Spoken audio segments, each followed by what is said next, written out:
This is United Network News with Sunny Galt, Calen, Kimberly Gogan, and our field messengers from around the world. Here's today's real news. It's Monday, May 26, 2025, and here are today's stories. We're exploring the buzz around performance-based layoffs. Are companies truly making decisions based on performance, or is something bigger at play? We also sit down with the Deputy City Commissioner of Jinja City, Uganda, to learn how he's supporting his community. Plus, a flesh-eating parasite that was nearly wiped out in the U.S. is making a comeback just south of the border, and the USDA is stepping in to stop it. We'll also learn how schools are fighting childhood obesity by offering healthier meals and teaching better eating habits. And we've got tips on how to protect your perennial food trees from grazing animals, and a look inside the biological station in Fuerteventura, Spain, where conservation efforts are restoring native plants and wildlife. Lately, there's been a lot of buzz around performance layoffs. It's a topic that hits close to home for many. These types of layoffs happen when companies decide who's meeting expectations and who's not. Makes you wonder, though, are all these layoffs really about performance, or is something bigger going on?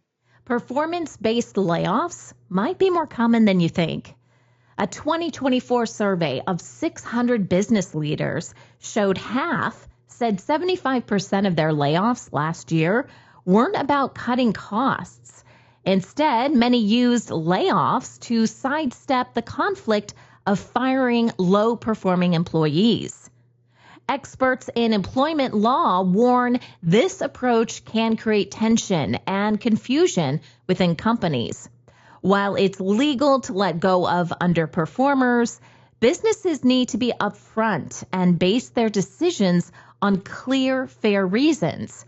Mislabeling layoffs as performance-related can also leave workers feeling unfairly blamed for workplace issues that may go deeper than their individual performance. There are different ways companies use to lay people off, especially in today's world. One is forcing people back in the office full-time, knowing that they do not want to do that or can't because they already relocated, and then laying them off as a result.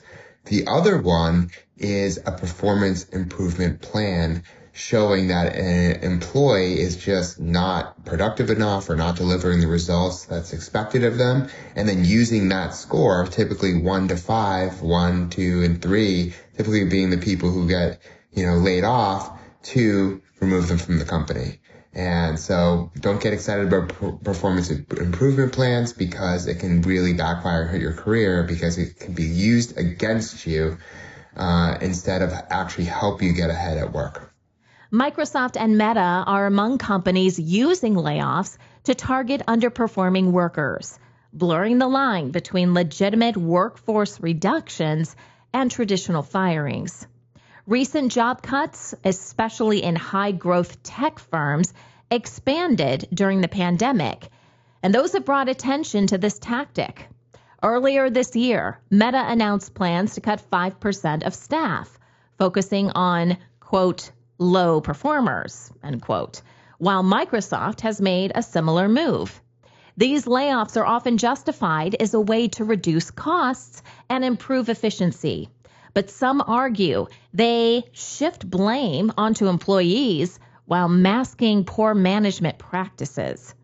In the U.S., performance-based layoffs also bypass legal requirements like the 60-day notice mandated by the Worker Adjustment and Retraining Notification Act, which doesn't apply to such cuts.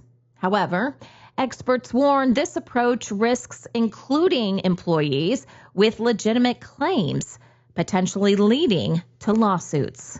On Monday, January 10th, 2025, Meta announced it was cutting 3,600 jobs, about 5% of its workforce. But these weren't your typical layoffs. Unlike the 21,000 positions eliminated between 2022 and 2023, or the silent reductions in 2024, this time Meta claimed these were performance-based cuts. But let me be clear, that's a lie. Internal guidance from Meta's Director of People Experience, Hillary Champion, gave managers a loophole. They could include high performers in these cuts if they couldn't meet their reduction targets. And when you look at who was actually laid off, the common thread wasn't underperformance. What are you gonna fire me? No! I already fired you! It was things like taking medical leave, paternal leave, or advocating for LGBTQ rights. And the data backs this up. A quick look at Reddit, Blind, or LinkedIn shows hundreds of employees with stellar performance reviews, some even on track for promotions, suddenly cut loose. My argument to you is simple. These aren't performance cuts. Zuck isn't simply trimming the fat. He's trimming everything he doesn't like. And this is a broader shift happening across tech. Companies are aligning with the new Trump administration, sidestepping worker protection laws like WARN, and bringing back a ruthless corporate mindset we haven't seen since the days of Jack Welch.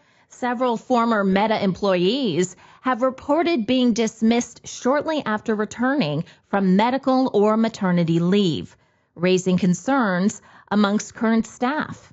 Many employees now feel pressured to avoid risks, including taking parental or bereavement leave out of fear for their job security. At Microsoft, layoffs labeled as performance-based have created internal anxiety, marking a shift in company culture.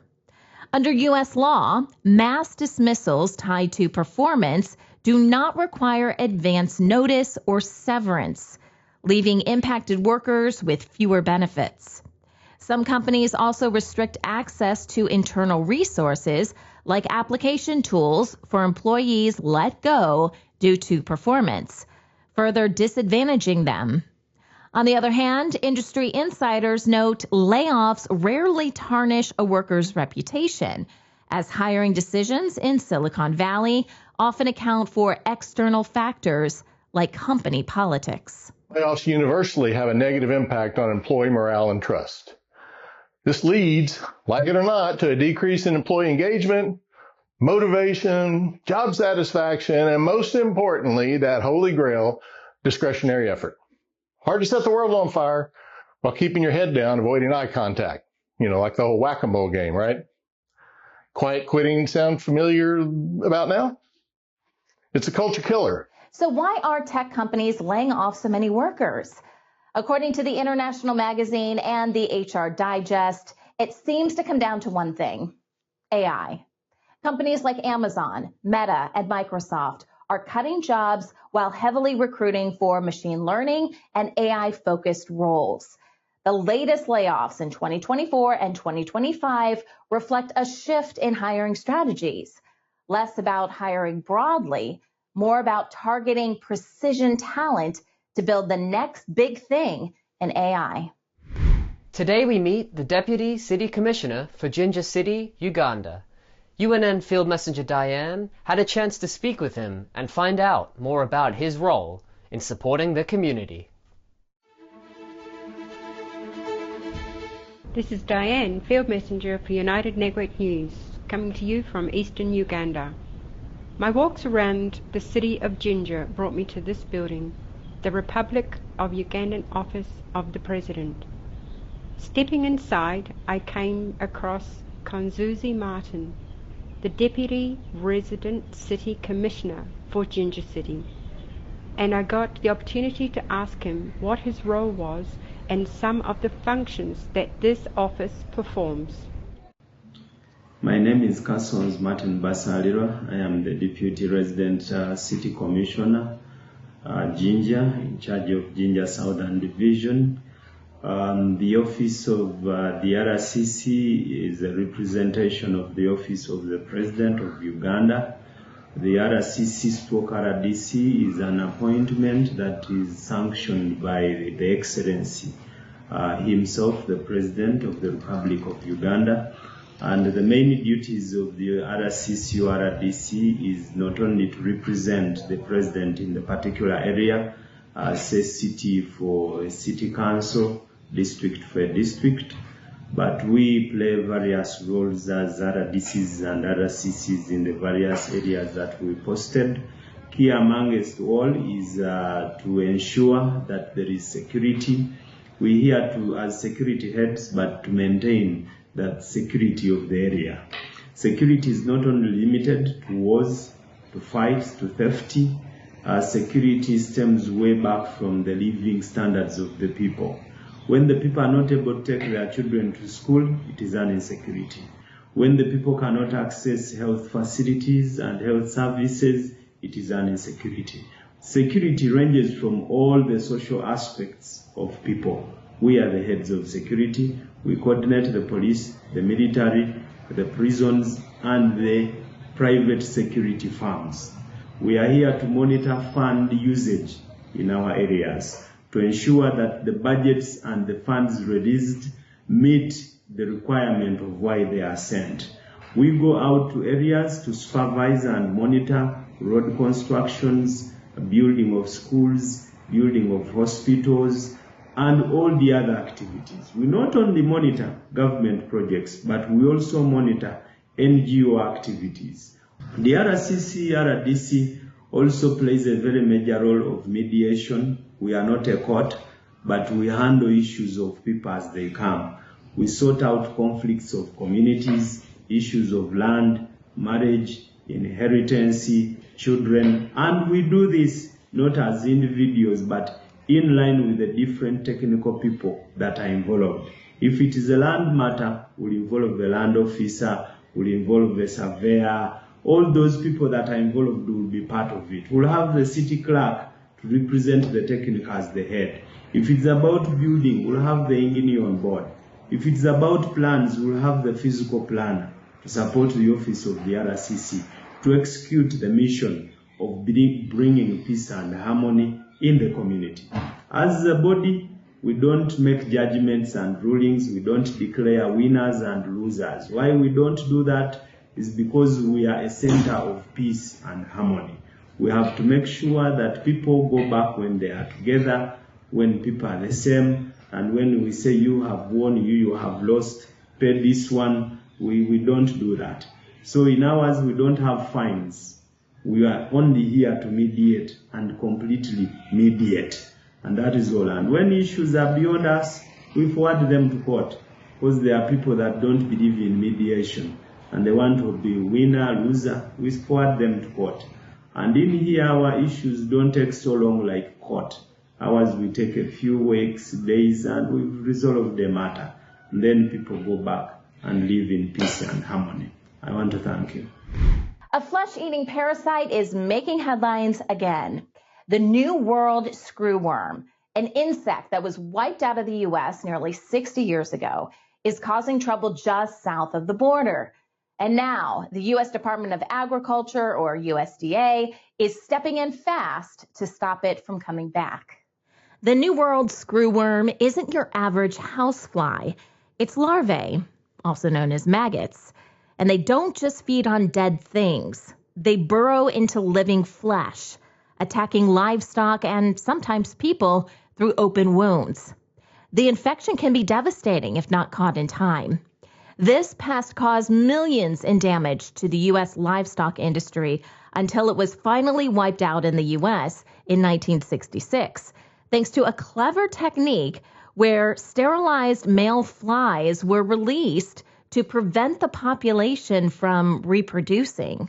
Well, the sterile insect technique involves sterilizing these flies with radiation, the release of those sterile flies into the wild population such that when the released male flies mate with wild females, their eggs are infertile and do not hatch. There are huge benefits, not only to the cattle industry, but in ways that have probably touched every American in ways that they don't realize. This is a very beneficial purpose. It's not saving one animal or one humankind. It's all humankind, all animals needed. And we feel very proud to participate. Even after clearing screwworms out of the U.S., scientists knew they'd keep creeping north from South America unless there was a permanent solution. So the USDA, together with regional partners, moved their fly-fighting operations further south, eventually landing in Panama, the nearest point of Central America. That's where they built what became known as the Great American Worm Wall.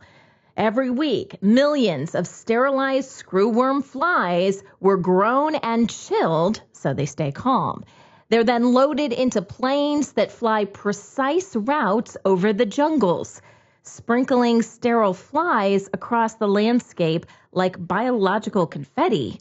These airdrops create an invisible but powerful line of defense, one that stops screwworms from spreading north and keeps the rest of the Americas protected. It's worked for more than 30 years. However, in late 2024, Mexico reported new screwworm cases in its southern states. By May 2025, the parasite had made its way closer to the U.S., prompting the USDA to take a major step. On May 11th, 2025, the U.S. paused all imports of live cattle, horses, and bison from Mexico. A new threat to America's food supply appears to be unfolding at our southern border. The USDA suspending all imports of live cattle, horses, and bison from Mexico after a flesh-eating parasite known as the screwworm was detected 700 miles from Texas. Agriculture Secretary Brooke Rollins calling the outbreak a national security issue that could be catastrophic if it reaches American cattle. News Nation's Jorge Ventura joins us live now from San Antonio. So, Jorge, what led to the shutdown and how big is this threat?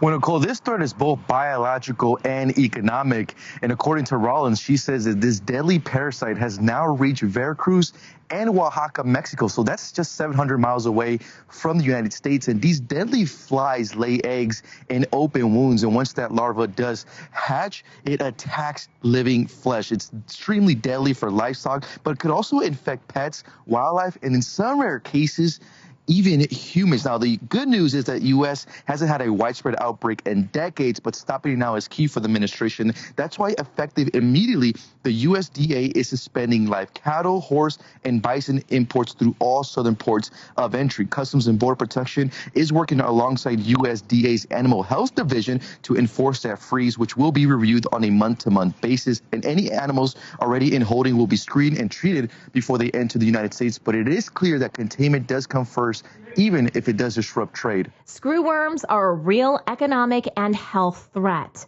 Before eradication, they cost U.S. farmers up to $100 million a year in losses.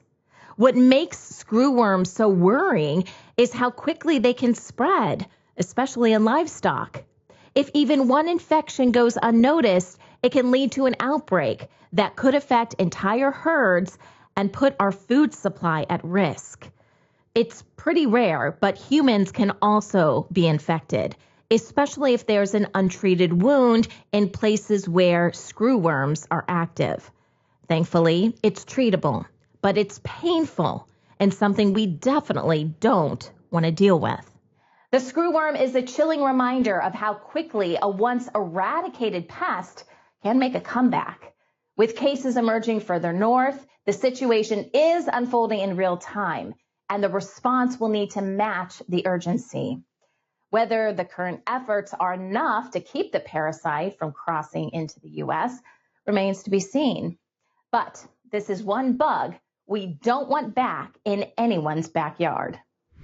Hi everyone, this is Leanne. And I'm Jerry. Coming to you from Tamworth, New South Wales. Hi there, this is Rick from Arizona. My name is Uchechukwu Ogbenebam from Igbo tribe, Nigeria. Hi, this is Scott from Utah. I'm Annette from Agassiz, British Columbia. Hi, I'm Marcus Surzet from Manipur State, India. Real people reporting real stories from all around the world. That's what United Network News is all about. Can you clap?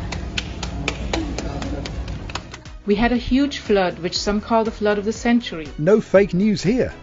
Our field messengers share personal experiences of what's really happening in their community. We got some nice fish right here. At UNN, you are the news. My family and I had a very good time. Take the next step. Become a UNN field messenger and share the real news with the world. In the Northwest Province of South Africa, I am United Network News. I am United Network News. I am United Network News. I am United Network News, and if it's going to be, it's up to me. It's going to be, it's up to me. If it is going to be, it's up to me. If it's going to be, it's up to me. If it's going to be, it's up to us. Field Messages, United Network News. See you next time. Step into a world of possibilities with New Earth, a groundbreaking series that shines light on holistic ways to live, work, and thrive. Join us weekly to discover new innovative ideas and explore the world around us as we, together, create our future, our New Earth. Childhood obesity is a growing concern around the world, and unhealthy eating habits are a big part of the problem. School lunches, which are a daily part of millions of kids' lives, can either contribute to the problem or be the solution, depending on what's being served. Schools around the globe are stepping up with fresh ideas to make school meals healthier and teach kids better eating habits. Take Spain, for example.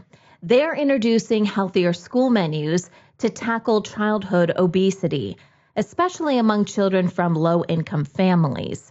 A new royal decree mandates schools to serve local produce, offer fresh fruits and vegetables daily, and ban sugary drinks and junk food from vending machines.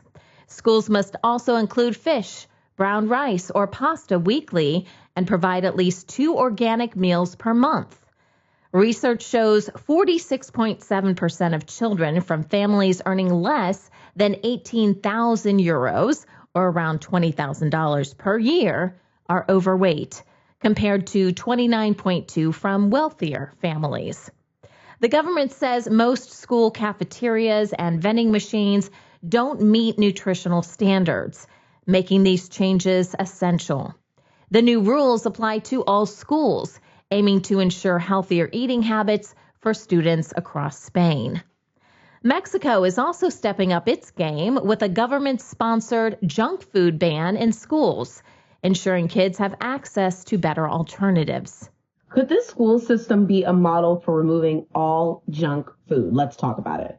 The Mexican government has implemented a national ban that officials say will help deal with child obesity and diabetes. They say 1 in 3 children in the country are overweight or obese. And according to the United Nations Children's Fund, UNICEF, they consume more junk food than anywhere else in Latin America.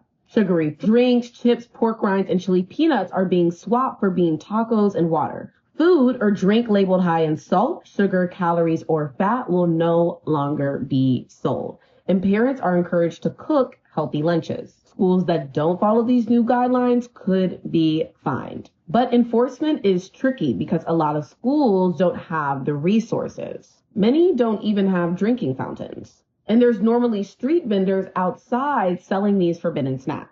Over in Japan, school lunches are often praised as the best in the world, and it's easy to see why. Unlike in the United States, most school lunches in Japan are freshly prepared on site by cooks and always include fresh veggies and soup. The focus is on serving healthy, balanced meals with plenty of nutritional value, something many other countries struggle with. Lunchtime in Japan is also about teaching etiquette and good manners, creating a positive dining experience. Japan gets that school lunch isn't just about nutrition, it's also an opportunity to teach important life skills, making it a key part of the school day. Japan has the longest life expectancy in the world, but not just that, they have the healthiest lifespan in the world. So the average British person is in poor health 16 years before they die. In Japan, it's like a few years. Japan is the 3rd richest country in the world, and they have almost no obesity at all. 42.5% of Americans are obese. It is 4% of people in Japan. There's almost no childhood obesity in Japan. I went to a school in Tokyo, typical middle-class school. It's the weirdest thing, walking around a school with 1,000 children, and there being not one overweight child anywhere. How did Japan do it? Ozempic has been approved in Japan, and there ain't any sales. In the late 19th century, lots of Japanese people moved to Hawaii, and Japanese Hawaiians are almost as overweight as other Hawaiians. Japan deliberately created an environment in which it is hard to get fat and hard to eat badly. Every school, by law, in Japan has to employ a professional nutritionist. It's a difficult qualification to get. It's 3 years on top of your teaching qualification. By law, the kids can't bring packed lunches. They have to eat what's prepared there. That food has to be fresh, prepared on the day, and have no processed ingredients at all. And then they use this healthy food, which has to contain all the food groups every day, to educate the kids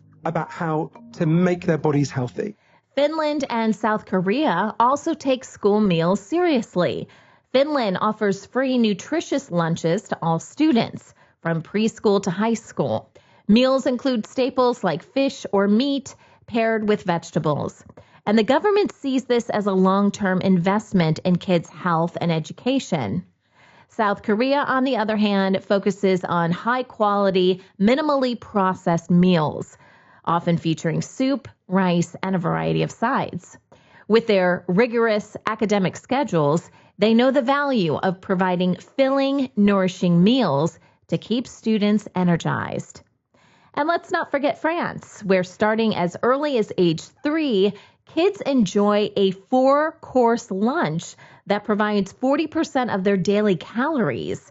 These freshly prepared meals are approved by dietitians and served in a structured environment that combines great food with lessons in proper table manners. It's a unique approach that blends nutrition with culture and education. See, here in France, lunchtime isn't just 20 minutes where you have to stuff your face as fast as you can.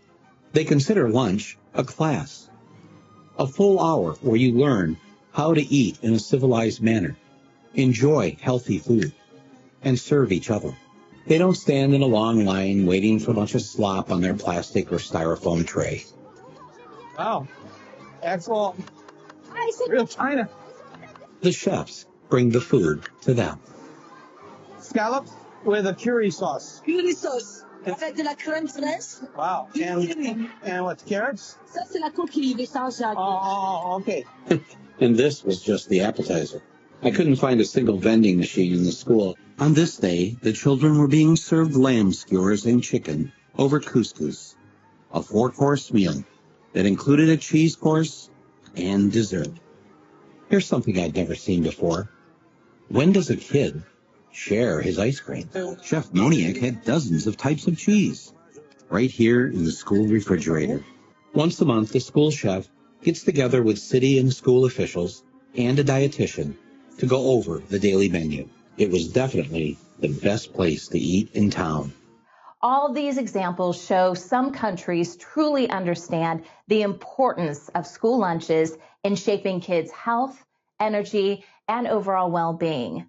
When children have access to healthy, tasty food, they're more ready to learn, grow, and thrive. Every child deserves the chance to enjoy nutritious school meals, and it's inspiring to see how some countries are leading the way. Protecting perennial food trees from grazing animals is a good way to maintain their health, lifespan, and yield. UNN Field Messenger Helen offers her expertise to help you safeguard your trees. Hello beautiful beings, this is Field Messenger Helen reporting with Nature for United Network News. And we are going to look after the carob trees. Do you know what carob beans are? Sort of like chocolate but not. No caffeine. Delicious like honey. Because I've lost trees in the past to sheep, alpaca and now kangaroos, I put them inside these enclosures. Previously I used galvanized mesh, but I found this netting, the animals don't touch it. But the carob trees got taller, nearly to the top, and I've had one kangaroo reach in and strip it. Now they don't like this mature bracken, that's poisonous, so I just use that to close up the top until we're ready to put in these taller housing. And these taller structures will now see them for the rest of their lives. They'll be able to keep growing up, and I'm staking them to make sure they aim for the sky.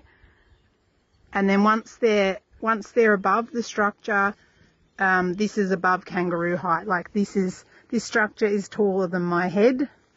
So the kangaroos, or if I get alpacas, they won't be able to eat the tree. We align the triangle to give the tree space, to get the tree in the centre as much as we can. And see, there's this little branch here, so I'm just using that triangle to give this branch a bit of shape. The position of the triangle is to suit the growth of the tree. Cable ties are an excellent building material for tying up the net. But down the bottom here, I'll weave this string through and just tie a bow so it can be opened up to add extra mulch in later.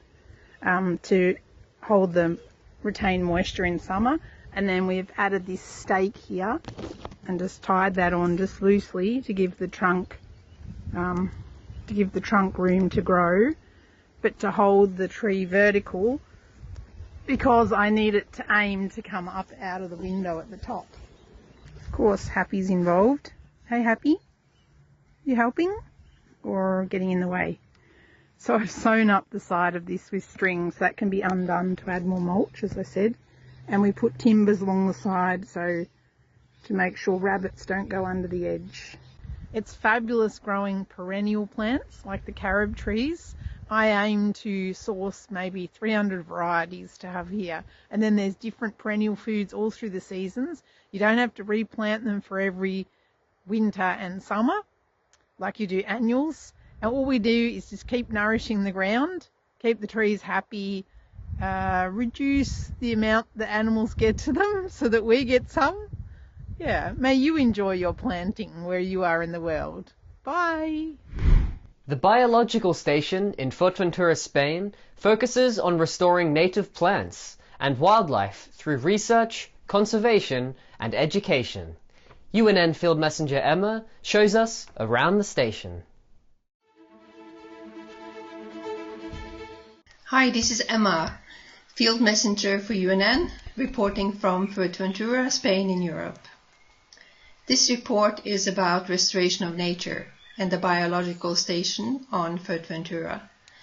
This is the Center for Research, Recovery, Conservation and Management of Flora and Fauna and Wildlife. The Biological Station is in the north of the island, but it works all over the island. It is a center for research, management, conservation and recovery of wild flora and fauna, especially protected plants and trees. It houses various areas and facilities, including the seed orchard, the mother plant garden, the production nursery, the fauna recovery center, the environmental education classroom, and the educational garden. The services they are in charge of are a lot of different things, and the center has been active since the 1960s. They work primarily with education of students, but they have now opened for other groups. This new initiative was really popular among tourists, and I booked a 1-hour tour online, and this was the first session they had arranged, and I was very surprised by the good quality of the information, the material, and the nice qualified staff. We had a wonderful guide called Lila. She explained that the Biological Station has been open since the 1960s, and the system have been built up for the restoration of natural vegetation, and it works really well. This is only for wild plants, not for park and garden plants. This is important. We had a presentation with pictures, and it was very informative and interesting. The educational garden has the most common wild plants and trees on the island. The nursery has different areas, and the plants are gradually introduced to the sunny and the windy weather here on Fuerteventura. This is important so that the plant can survive when they are planted out in nature. We had a guided tour of the nursery where several people worked preparing around 200 different plants. The soil is very sandy and has a lot of salt in the air and in the ground. The guide explained how the different plants survive in this tough volcanic climate.